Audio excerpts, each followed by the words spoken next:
Hello बच्चों, welcome in physics class. आज अपना लेसन नंबर 6 का लेक्चर नंबर 3।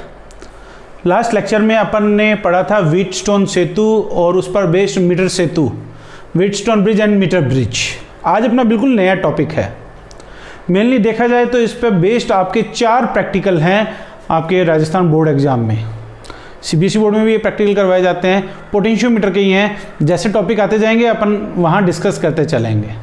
मैं स्टार्ट कर रहा हूँ यहाँ पर विभव मापी पोटेंशियोमीटर। सबसे पहली बात कि विभव मापी क्या है, इसकी बनावट और इसका सिद्धांत, 3 पॉइंट मैं भी यहाँ डिस्कस कर रहा हूँ। Say the definition of potentiometer, its construction and its principal.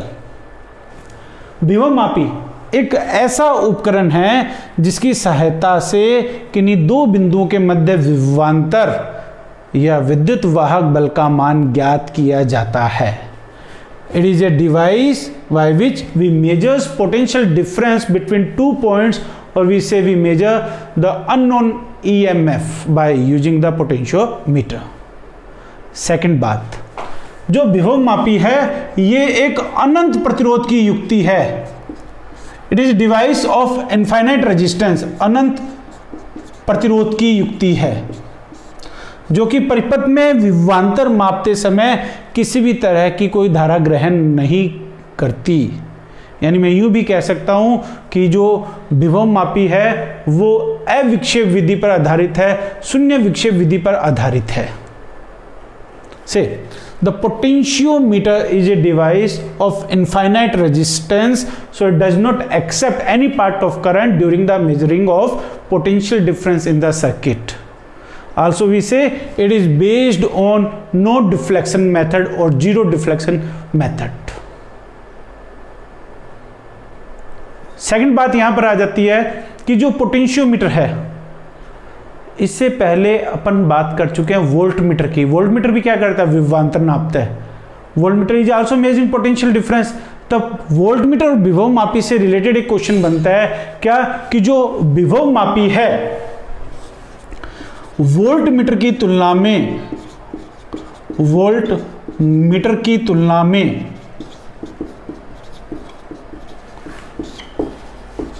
विभवांतर नापने का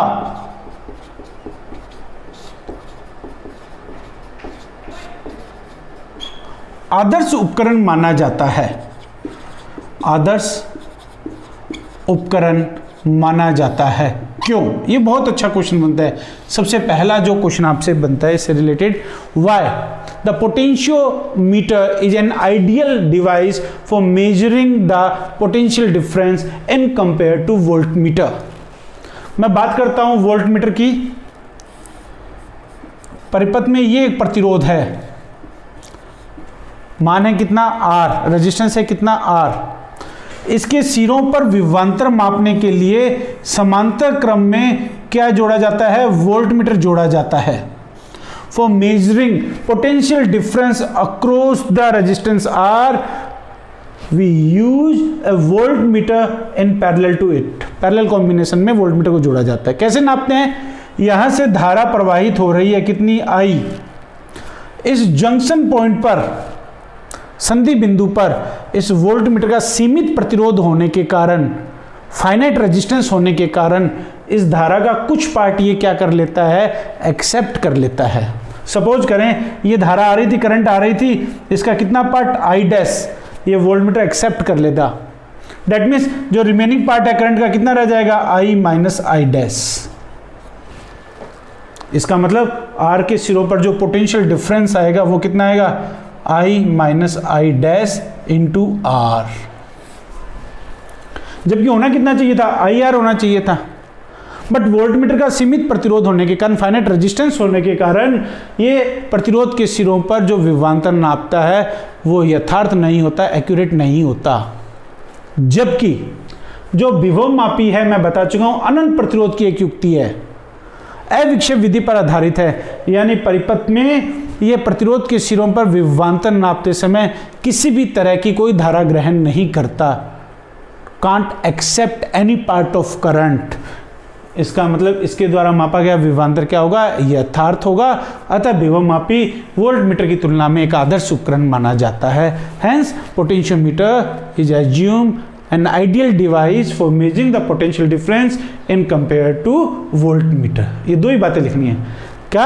वोल्टमीटर से परिपथ में प्रतिरोध के सिरों पर विभवांतर मापते समय ये प्रतिरोध से कुछ धारा ग्रहण कर लेता है, इसके लिए इसके द्वारा मापा गया मान यथार्थ नहीं होता, जबकि विभवमापी अनंत प्रतिरोध की युक्ति है, ये परिपथ से कोई धारा ग्रहण नहीं करती, इसलिए इसके द्वारा मापा गया मान क्या होगा? यथार्थ होगा। अतः विभवमापी वोल्टमीटर की तुलना में विभवांतर नापने का एक आदर्श उपकरण माना जाता है।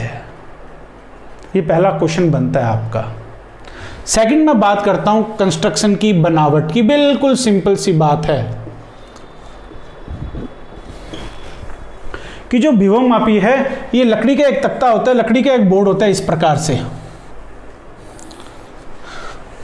लकड़ी का एक काफी बड़ा बोर्ड होता है जिस पर दो बिंदुओं ए और बी के बीच में 10 मीटर लंबा एक तार, जो कि किसका बना होता है? यूरेका, मैंगनीन या कांस्टेंट, यानी ऐसे पदार्थ का बना होना चाहिए जिसका विशिष्ट प्रतिरोध तो क्या हो? उच्च, और प्रतिरोध ताप गुणांक क्या होना चाहिए? कम होना चाहिए। स्पेसिफिक रेजिस्टेंस हाई होना चाहिए, रेजिस्टेंस टेम्परेचर कोफिशिएंट लो होना चाहिए। जैसे क्वेश्चन आ गया एक बार, विभवमापी में तांबे के तार का प्रयोग नहीं किया जाता, Y copper wire is not use in potentiometer, तो क्या लिखेंगे कि तांबे का विशिष्ट प्रतिरोध कम और प्रतिरोध ताप गुणांक क्या होता है? उच्च होता है। Specific resistance is low and temperature coefficient is high. अब मैं यहां पर बात करूं कि इस लकड़ी के बोर्ड पर दो बिंदुओं ए और बी के बीच में 10 मीटर लंबा तार, यूरेका या मैंगनीन का तार, 1-1 मीटर के 10 फेरों के रूप में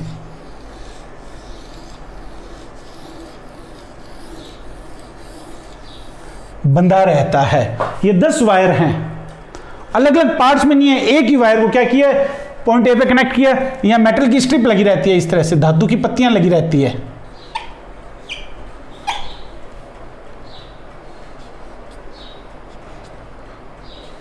इन धातु की पत्तियों पर एक फेरा, दूसरा फेरा, तीसरा फेरा, यानी 10 टर्न्स में क्या रहता है? बाउंड रहता है। किन दो बिंदुओं के बीच में? बिंदु ए और बी के बीच में। और यहां एक 1 मीटर लंबा स्केल लगा रहता है, पैमाना लगा रहता है, मुख्य पैमाना लगा रहता है।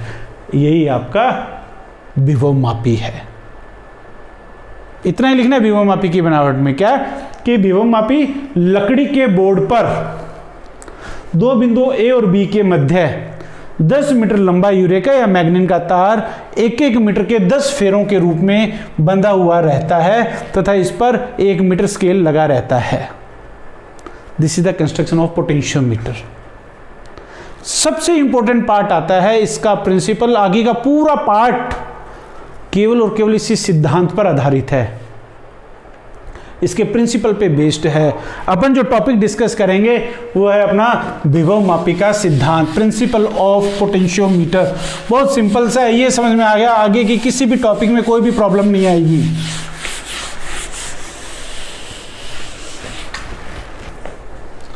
विभवमापी का सिद्धांत यदि मैं एक ही लाइन में बताऊं तो विभवमापी इस सिद्धांत पर आधारित है कि किसी भी अज्ञात विद्युत वाहक बल का मान विभवमापी के तार पर वितरित ज्ञात विभवांतर से तुलना करके ज्ञात किया जाता है। In the potentiometer the unknown EMF of a cell is measuring by comparison of potential difference distribute on the wire of non resistance of non cell। मैं फिर रिपीट कर रहा हूं, potentiometer is based on the principle that in the potentiometer the value of unknown EMF is measured, is calculated by done comparison with distributed potential difference of known cell। यानी अज्ञात cell का विद्युत वाहक बल का मान ज्ञात सेल द्वारा तार पर वितरित विभवांतर से तुलना करके ज्ञात किया जाता है। कैसे? इस बात को समझे, थोड़ी सी लैंग्वेज टिपिकल सी हो गई है, इसको मैं समझाता हूं इस तरह से। विभवमापी के तार AB को अपन एक सिंगल वायर से प्रेजेंट करते हैं से पॉइंट ए बी, इसके साथ में अपन जोड़ते हैं बैटरी, ईपी से लिखते हैं, कुंजी के से लिखते हैं, धारा नियंत्रक आरएच से लिखते हैं, जोड़कर प्राथमिक परिपथ बनाते हैं, प्राइमरी सर्किट बनाते हैं। ये प्राथमिक परिपथ, हमेशा ये लैंग्वेज कॉमन रहेगी। विभवमापी के तार ए बी के साथ संचायक बैटरी, कुंजी, धारा नियंत्रक जोड़कर प्राथमिक परिपथ बनाते हैं। With the potentiometer wire a b by connecting a battery E P की K rheostat R H we form a primary circuit.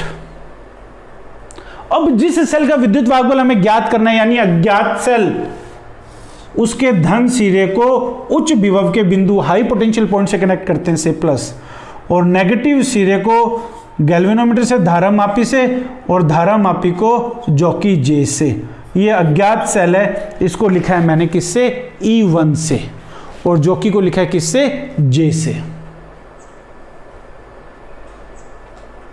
अब मैं स्टार्ट करता हूं प्रिंसिपल। हमें वैल्यू कैलकुलेट करनी है। जो मैंने लैंग्वेज बोली थी थोड़ी सी टिपिकल लग रही थी, मुश्किल लग रही थी। क्या कहा था उसमें, इसका मान ज्ञात करना है। कौन सा सेल है, अज्ञात, अननोन सेल। इसका मान हमारे पास है, ये नॉन सेल है, ज्ञात सेल है, प्राथमिक परिपथ में जुड़ा हुआ सेल है।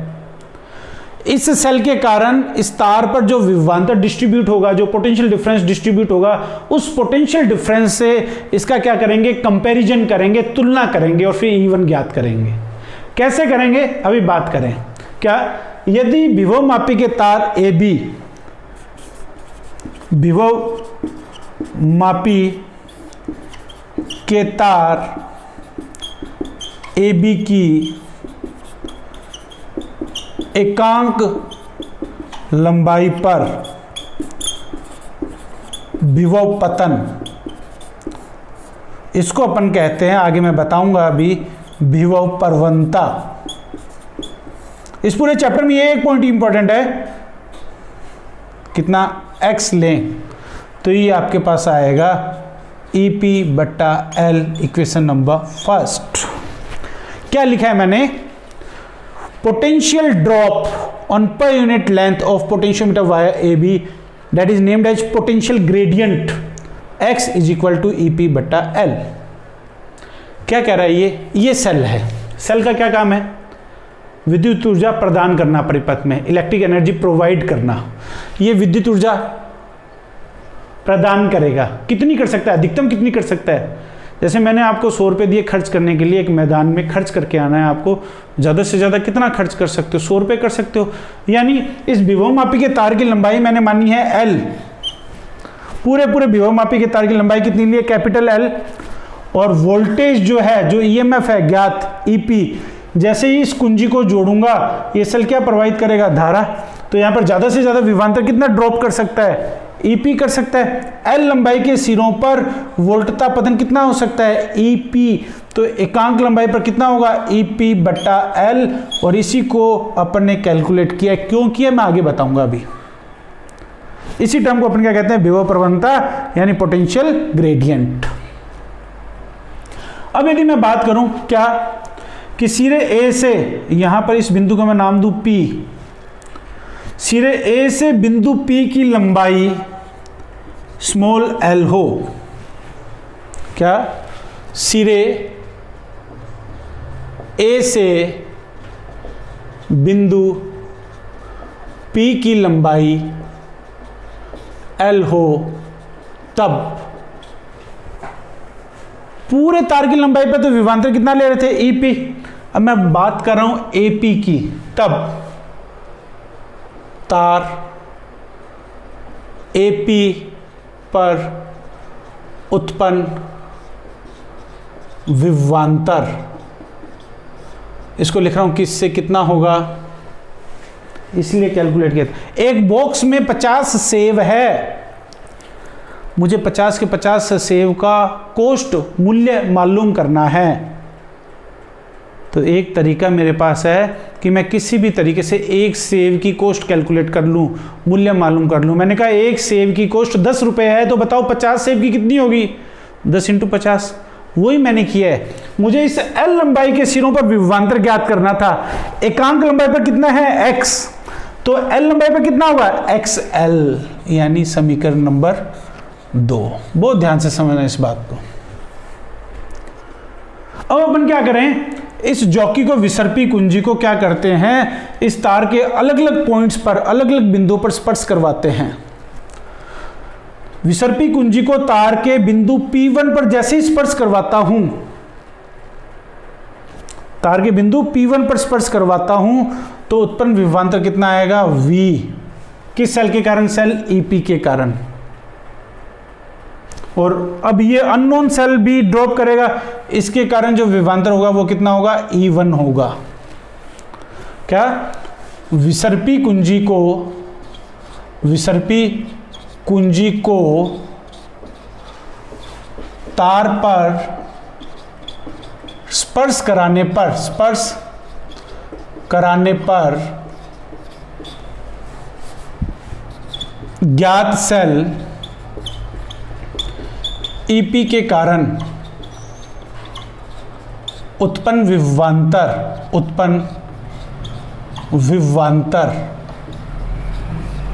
V व अज्ञात सेल के कारण E1 हो, तब। बहुत ध्यान से, कुछ भी नहीं कहा है मैंने, यहां पर एक सिंपल सी बात लिखी है कि जैसे ही इस जॉकी को इस पॉइंट P पर टच करवाया, किसी भी पॉइंट पर जनरल मैंने टच करवा दिया, तो अपन देखते हैं, एक तो इस सेल के कारण, ज्ञात सेल के कारण पोटेंशियल ड्रॉप होगा, विभवांतर होगा, जिसको मैंने किससे लिखा है, V से। और इस सेल के कारण भी पोटेंशियल ड्रॉप होगा, इसको मैंने किससे लिखा है, E1 से। तब 3 कंडीशंस बनती है। पहली कंडीशन क्या, कि यदि E1 is less than V हो, इस सेल के कारण जो पोटेंशियल ड्रॉप है इस सेल की तुलना में कम हो, तो जो सेल में, इस तार में जो धारा प्रवाहित होगी उस पर किसका इफेक्ट होगा, EP का इफेक्ट होगा। यानी मान लो धारा की दिशा राइट साइड में आ रही है, इसके कारण आ रही है, ये धारा चलेगी कंटिन्यूस इस तरह से। या E1 is greater than V हो। अब मान लो मैंने क्या किया, इस जॉकी को उठाकर पॉइंट P2 पर रख दिया, ये तो किस पर, पॉइंट P1 पर। अब एक ऐसा पॉइंट सेलेक्ट कर लिया, कैसे पता चलेगा, धारा मापी में जो दिशा वो विपरीत हो जाएगी। पहले राइट में गई तो अब लेफ्ट में आने का मतलब है यहां पर E1 ग्रेटर देन V हो गया, यानी इस सेल का प्रभाव ज्यादा हो गया, तो धारा मापी विक्षेप क्या हो जाएगा, चेंज हो जाएगा। हम क्या करते हैं, इस विसर्पी कुंजी को, जॉकी को तार के ऐसे बिंदु पर स्पर्श कराते हैं जहां पर धारा मापी किसको प्रदर्शित करे, शून्य विक्षेप को प्रदर्शित करे, 0 डिफ्लेक्शन को शो करे। तो वह बिंदु क्या कहलाता है, संतुलन बिंदु कहलाता है, बैलेंसिंग पॉइंट कहलाता है। क्या, पहले जॉकी को P1 पर, फिर P2 पर, फिर इन दोनों के बीच में क्या करते हैं, अज्ञात सेल के कारण E1 हो, तब विसर्पी कुंजी की सहायता से ऐसा बिंदु प्राप्त करते हैं, ऐसा बिंदु प्राप्त करते हैं जहां धारा मापी में शून्य विक्षेप हो, जिसे संतुलन बिंदु कहते हैं, संतुलन बिंदु कहते हैं। That point is named as balancing point। यदि सिरे A से संतुलन लंबाई L1 हो, तब जो V की वैल्यू है, ज्ञात सेल के कारण जो विभवांतर है वो कितना आ जाएगा, V इजिकल टू XL1, समीकरण नंबर 3। कौन से समीकरण से? समीकरण 2 से। परंतु बैलेंसिंग पॉइंट पर, संतुलन बिंदु पर V किसके बराबर है? E1 के। इक्वेशन नंबर 4, 3 व 4 से E किसके बराबर आ जाएगा? XL1 के। और यही क्या है? यही विभव मापी का सिद्धांत है। बच्चों बहुत ध्यान से समझना, 2-3 छोटी छोटी बातें बताई है। सिद्धांत 1 नंबर की वेटेज का पूछ लिया जाए तो भी क्या लिखना है वो भी मैं आपको बता दूंगा। 2 नंबर में पूछ लिया जाए तो भी पूरा बोर्ड आपको मैंने लिख दिया है, यही लिखना पड़ेगा। क्या है कि अपन क्या करते हैं, सबसे पहले विभव मापी के तार ए बी की एकांक लंबाई पर विभव पतन, जिसको अपन क्या कहते हैं, विभव प्रवणता कहते हैं, कैलकुलेट करते हैं EP/L। कैसे कैलकुलेट की मैंने बता दिया। तार की लंबाई L पर जो अधिकतम विभवांतर वो कितना है, EP है, तो इकाई लंबाई पर कितना आ जाएगा, EP/L। बिंदु P के लिए यदि मैं लंबाई L लूं तो इसके कारण जो विभवांतर है, क्योंकि एकांक लंबाई पर x है तो L लंबाई पर कितना आ जाएगा, XL। अब अपन क्या करते हैं कि इस जॉकी को, विसर्पी कुंजी को तार के अलग अलग बिंदुओं पर स्पर्श करवाते हैं। मान लो बिंदु P1 पर अपन ने स्पर्श करवाया, जैसे ही बिंदु P1 पर स्पर्श करवाते हैं तो ये सेल E1 भी रोल में आ जाएगा और ये सेल EP भी रोल में है। इस सेल के कारण पोटेंशियल डिफरेंस डिस्ट्रीब्यूट होगा, विभवांतर वितरित होगा। इस E1 के कारण भी विभवांतर वितरित होगा। सेल EP के कारण जो विभवांतर वितरित है उसको मैंने लिखा है V से, और इसके कारण अज्ञात के कारण जो वितरित है वो कितना है, E1। यदि मान लें बिंदु P1 पर E1 is less than V है, इसके कारण जो पोटेंशियल ड्रॉप है वो इसके कारण की तुलना में क्या है, कम है, तो इसका प्रभाव ज्यादा होगा, धारा की दिशा इसके अनुसार होगी। अब क्या करता हूं, विसर्पी कुंजी को उठाकर अन्य किसी ऐसे बिंदु पर रखता हूं कि धारा मापी विक्षेप की दिशा क्या हो जाए, विपरीत। विपरीत होने का मतलब है इसका प्रभाव ज्यादा हो गया, means E1 is greater than क्या हो गया, V हो गया। धारा की दिशा इस सेल के अकॉर्डिंग होगी। हम क्या करते हैं, विसर्पी कुंजी की सहायता से तार पर ऐसा बिंदु ढूंढते हैं जहां पर धारा मापी विक्षेप कितना हो जाए, 0 हो जाए। उस बिंदु को संतुलन बिंदु कहा जाता है, क्योंकि उस बिंदु पर इस सेल के कारण और इस सेल के कारण पोटेंशियल ड्रॉप क्या हो गया, सेम हो गया। यदि संतुलन बिंदु की लंबाई L1 हो सिरे A से, तब V बराबर XL के अकॉर्डिंग V की वैल्यू कितनी आ जाएगी, XL1।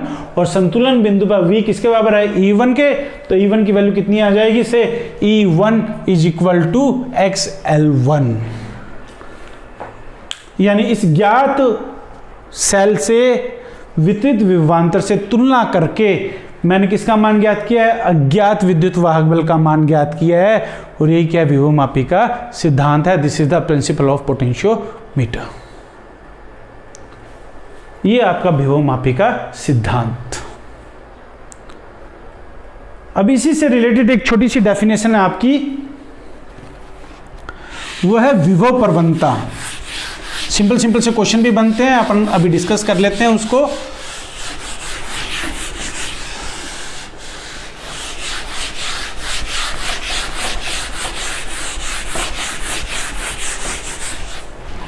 अपना पॉइंट है पोटेंशियल ग्रेडियंट यानी विभव प्रवणता। इसको लिखते हैं अपन किससे, x से। x is equal to EP/L। क्या, तार की एकांक लंबाई पर विभव पतन, वोल्टता पतन, विभव पतन क्या कहलाता है, विभव प्रवणता। Potential drop on per unit length of potentiometer wire is named as potential gradient, that is x is equal to EP/L। बात करते हैं मात्रक की, यूनिट की। इसकी जो यूनिट है वो आ जाएगी वोल्ट पर मीटर। ये इक्वेशन नंबर फर्स्ट। नेक्स्ट अपन बात करते हैं समीकरण 1 से। यदि परिपथ में प्रवाहित धारा कितनी हो, I हो, और विभवमापी के तार का प्रतिरोध कितना लें, R लें। क्या समीकरण 1 से x इज इक्वल टू आ जाएगा I R बट्टा L, समीकरण नंबर 2, जहां L विभवमापी के तार की लंबाई, विभवमापी के तार की लंबाई व R विभवमापी के तार का प्रतिरोध है। से L is length of potentiometer wire and R is resistance of potentiometer. यदि मैं यहां पर I की वैल्यू कैलकुलेट करना चाहूं, I की वैल्यू अपन कैलकुलेट कर सकते हैं। I प्रवाहित कुल धारा क्या तथा I परिपथ में प्रवाहित कुल धारा, टोटल करंट, तब I की वैल्यू आपके पास आ जाएगी EP कुल वोल्टेज बटा कुल प्रतिरोध। कुल प्रतिरोध में ये तो आ जाएगा विभवमापी के तार का प्रतिरोध, जो सेल जुड़ा है उसका आंतरिक प्रतिरोध स्मॉल r, जो धारा नियंत्रक ले रहे हैं, रियोस्टेट ले रहे हैं, उसका भी कुछ ना कुछ रेजिस्टेंस हो, दैट इज R डैश। लिख देंगे R इंटरनल रेजिस्टेंस, आंतरिक प्रतिरोध, और R डैश कोई भी बाह्य प्रतिरोध। अतः एक्सटर्नल रेजिस्टेंस आ गया, तो ये आपके पास x की वैल्यू आ जाएगी EP बटा R plus R dash into R बटा L। स्पेसिफिक रेजिस्टेंस के पदों में आ जाए तो ये आ जाएगा x is equal to I rho upon A. Specific resistance rho is equal to क्या होता है, R A अपॉन L, तो उससे मैंने वैल्यू कैलकुलेट कर लिया आपकी। अपने पास होता है rho is equal to R A upon L, A को इधर ले आएंगे तो R अपॉन L कितना आ जाएगा, रो अपॉन A। इसको देते हैं इक्वेशन नंबर 3, इसको देते हैं इक्वेशन नंबर 4। इसकी सहायता से आप x का मान ज्ञात कर सकते हैं। इसमें पूछा जा सकता है कि विभव प्रवणता का मान किन किन कारकों पर निर्भर करता है। प्राथमिक परिपथ में प्रवाहित धारा पर, तार के प्रयुक्त प्रतिरोध पर, किस पर, बाह्य प्रतिरोध पर, किस पर, ताप पर, जो तार का पदार्थ लिया गया है उस पर। विभव प्रवणता का मान किन किन कारकों पर निर्भर करता है, तार में प्रवाहित धारा पर, तार की लंबाई पर, प्रयुक्त पदार्थ की प्रकृति पर और टेम्परेचर पर। तो ये एक छोटा सा पॉइंट है किससे रिलेटेड, विभव प्रवणता से रिलेटेड। अब मैं आगे बात करता हूं, इसी से रिलेटेड एक छोटा सा पॉइंट है विभवमापी का मानकीकरण, स्टैंडर्डाइजेशन ऑफ द पोटेंशियोमीटर। विभवमापी का मानकीकरण,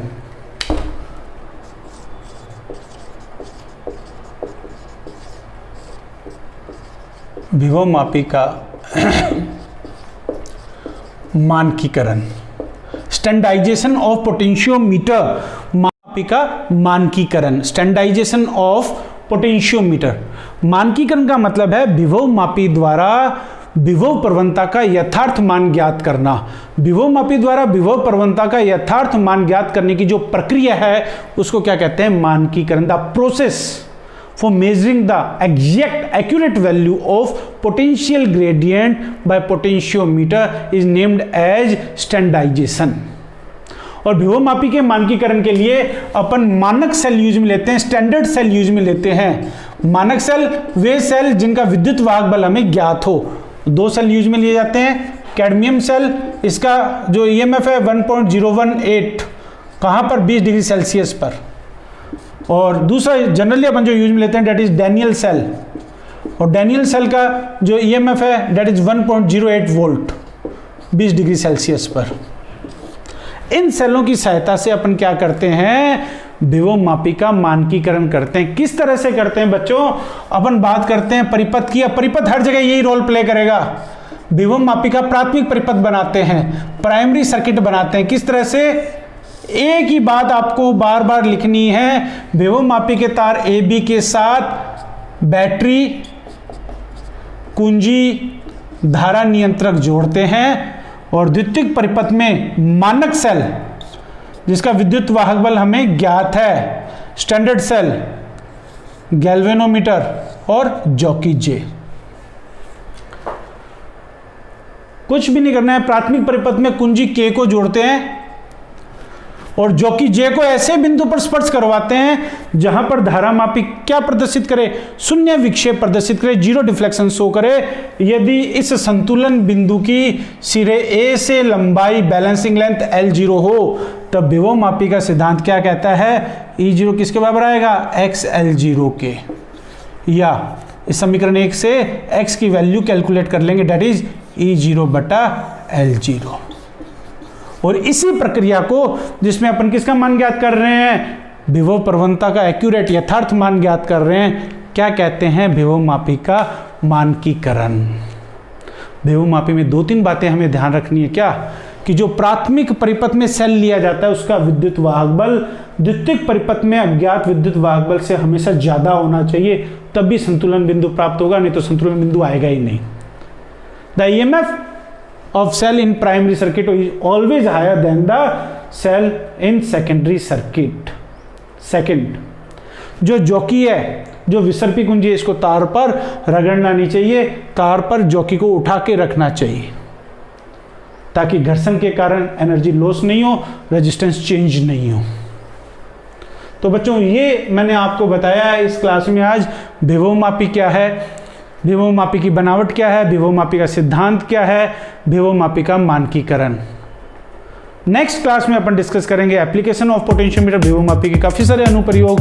थैंक यू वेरी मच।